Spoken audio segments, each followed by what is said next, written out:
இப்போ நாம் அவரது தசாபுத்திகள் அவருக்கு இருக்கக்கூடிய உயிருக்கு அச்சுறுத்தல் இருக்குதா அப்படின்றத மட்டும்தான் இன்னைக்கு ஆய்வு செய்ய போகிறோம். இப்போ திரையிலே மோடிஜி அவர்களுடைய ஜாதகம் தெரிகிறது. விருட்சிக லக்னம், லக்னத்திலே லக்னாதிபதி செவ்வாய் ஆட்சியாக இருக்கிறார்.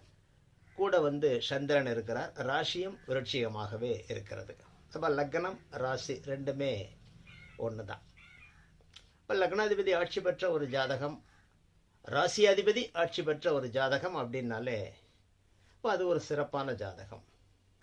அடுத்து லக்னத்துக்கு 5ஆம் அதிபதி 4ஆம் வீட்டிலே வக்ரமாக இருக்கிறார். 5லே ராகு இருக்கிறார். 10ஆம் இடம் சிம்மமனையிலே சுக்கிரன் சனி இருக்கிறார். 11ஆம் இடத்துல சூரியன் புதன் கேது இருக்கிறாங்க. இப்போ பரவலாக பார்த்தா பெரிய யோக ஜாதகம் போல தெரியாத ஒரு ஜாதகம், ஆனால் மிகப்பெரிய ஒரு யோகம், மிகச்சிறந்த ஒரு பேரரச யோகம் இருக்கக்கூடிய ஒரு ஜாதகம். ஏற்கனவே சொல்கிறோம், நம்ம அரச யோக விதிகளில் சொன்னோம், மேஷம் சிம்மம்